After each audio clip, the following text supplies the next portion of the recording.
안녕하세요. 브라이언입니다. 오늘은 핵과 인간, 그리고 인문핵에 대해 이야기하겠습니다. 핵은 미완의 기술입니다. 인간은 핵발전으로 전기를 생산하여 풍요를 누렸지만 핵무기라는 지구 파멸의 도구 또한 손에 쥐었습니다. 핵은 우리에게 양날의 검입니다. 서균열 서울대 명예교수는 핵무기 개발과 핵공학의 인생을 바쳤지만 결코 핵마피아는 아닙니다. 핵마피아 중심의 주류에서 벗어나 제야에서 핵의 양면성을 솔직하게 이야기하는 몇 안 되는 석학입니다. 반골기질이라고 자신을 말하는 저자는 더 이상 인류가 핵을 도구화해서는 안 된다고 강조합니다. 핵을 누구보다 잘 아는 핵 전문가이지만 동시에 핵의 위험성을 경고하고 핵이 사양산업이라고 단언합니다. 이제 문명의 번영이 아닌 인류의 문화를 위해 핵을 사용해야 한다고 역설합니다. 탈핵은 핵을 버리자는 것입니다.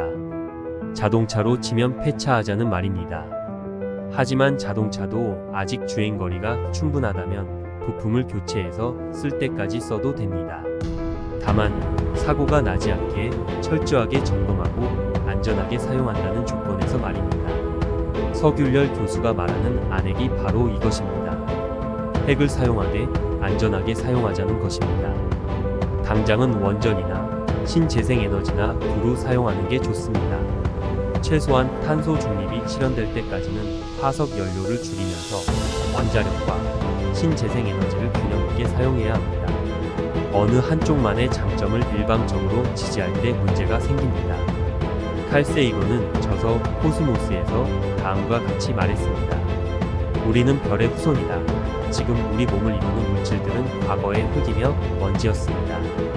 우리 몸을 이루는 질소, 칼슘, 철 같은 물질들은 오래된 별이 죽음을 맞고 폭발하면서 우주에 뿌려진 것들입니다. 거기서 우리가 태어난 것입니다.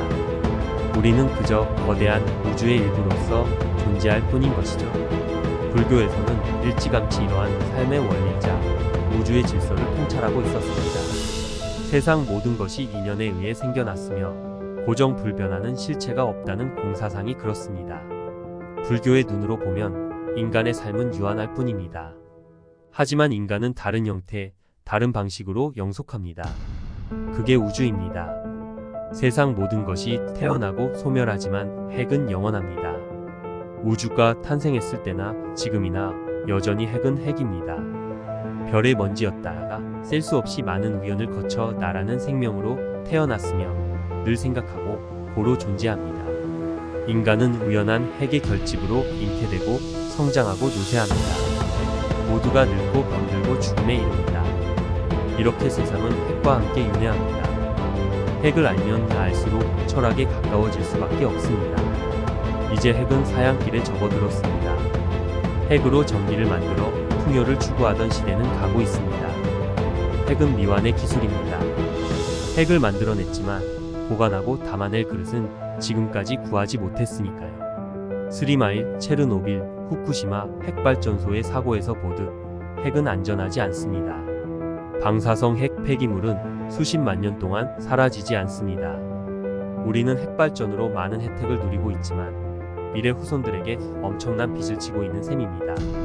이 모든 것은 핵을 도구로서 사용하면서 생긴 문제들입니다. 이제 양자의 시대가 오고 인공지능의 시대가 옵니다. 새로운 기술은 계속해서 우리에게 선택을 강요할 것입니다. 잠깐의 풍요를 대가로 파멸을 맞을지 욕심을 내려놓고 인간다운 세상을 건설할지는 우리가 결정해야 합니다. 인문학이 빠진 과학은 핵무기와 같은 괴물을 만들 수 있습니다. 그래서 인문학이 필요합니다. 주류가 아닌 비주류의 외침은 파묻히기 쉽습니다. 잊혀지기 쉽습니다. 하지만 서균열 명예교수의 이야기는 뇌리에 박힙니다. 지금까지 읽어온 수많은 핵 관련 도서와 다르게 따뜻합니다. 인간적인 정이 느껴지며 그의 고뇌와 걱정에 공감하지 않을 수 없습니다. 무엇보다 인문학으로 풀어 쓴 핵 이야기이기 때문에 감동적입니다. 저 또한 반골기질을 가지고 있습니다. 남들이 안 하는 것을 하기 좋아하고 남들이 가지 않는 곳에 가는 걸 주저하지 않습니다. 남들이 오른쪽을 바라볼 때 전 왼쪽도 주시합니다. 그래서 반대 의견에 많이 부딪히기도 합니다.